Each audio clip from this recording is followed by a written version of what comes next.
Où sommes-nous ici? Ici, on prépare les repas. C'est la cuisine? Oui, Et où est le réfrigérateur? nous n'en avons pas. L'industrie textile est la première source d'exportation du pays. Nous sommes à la compagnie mauricienne de textile, le plus gros employeur de l'île, avec 12 000 salariés, dont un quart d'étrangers. À sa tête, François Hou, 61 ans. Il travaille pour La Redoute, Promode, Pinky ou Decathlon. Ces sociétés françaises lui commandent plus de 60 millions de pièces par an, attirées par un coût du travail beaucoup plus faible qu'en Europe. Qu'est-ce que vous demande Decathlon, par exemple?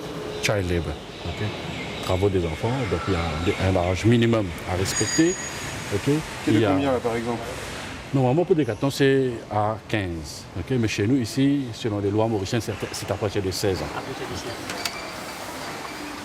Qu'est-ce que dit, par exemple, Decathlon sur les working hours? 12 heures de heures supplémentaires avec 48 heures normales. Ça fait une semaine de 60 heures, le maximum permis. 60 heures par semaine et un salaire de 180 € par mois. Voilà pourquoi des entreprises européennes délocalisent ici. Malgré tout, dans cette usine ultra-moderne, les ouvriers disposent d'un confort quasi équivalent à celui des grandes sociétés occidentales. Une petite salle de gym, donc pour la mise en forme. Une salle de fitness que les salariés peuvent utiliser pendant leur temps de pause. Et ce n'est pas tout. Là, quand même, très important, donc c'est un salon de coiffeur. Pour nos ouvriers, oui. Ce sont les salariés eux-mêmes qui se coiffent. Dans ces temps libres, right, et les deux professions aussi, c'est le coiffeur. Donc. Plus loin, une salle de lecture et une salle de repos.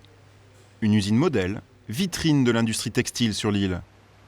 Mais dans la majorité des entreprises du secteur, les conditions de travail sont loin d'être aussi bonnes. Surtout pour les travailleurs qui ne sont pas originaires de Maurice.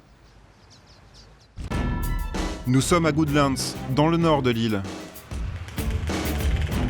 Cette usine emploie 1500 personnes, dont une majorité d'étrangers. Pakistanais, sri-lankais, indiens, ils ont fui la misère de leur pays dans l'espoir d'un avenir meilleur. À la fin de la journée, tous prennent des bus affrétés par leur patron pour rejoindre des dortoirs qui appartiennent à la société. Faisal Ali est le syndicaliste le plus puissant de l'île, un empêcheur de tourner en rond pour les compagnies textiles. Il nous emmène dans un de ses dortoirs. À l'intérieur, 6 ouvriers indiens. Où sommes-nous ici? Ici, on prépare les repas. C'est la cuisine? Oui, Et où est le réfrigérateur? nous n'en avons pas. Pas de réfrigérateur dans un pays où il peut faire jusqu'à 40 degrés. Partout sur les murs, des traces de moisissure, un plafond recouvert de crasse et aucune norme de sécurité de respecter. Les ouvriers tiennent maintenant à nous montrer là où ils se lavent, dehors, dans l'arrière-cour. Ici, c'est la salle de bain. Ici aussi, on peut prendre la douche. Et c'est ici que nous lavons notre linge. Là aussi, on peut se laver. Les douches sont plus que rudimentaires. De simples bidons en plastique servent à récupérer l'eau de pluie pour se laver. Leur usine fait pourtant presque 20 millions d'euros de chiffre d'affaires et travaille pour de grandes marques. Pour quelle marque travaillez-vous? Nous travaillons pour Tommy Hilfiger et Calvin Klein. Et l'insalubrité de leur habitation n'est pas la seule inégalité qui touche ces salariés indiens.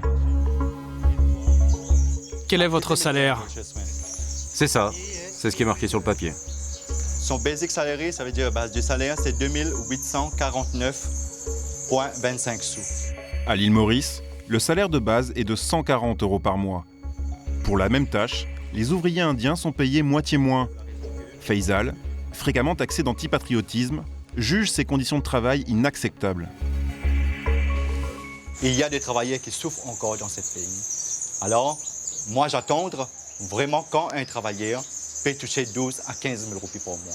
On peut vivre d'une façon humaine.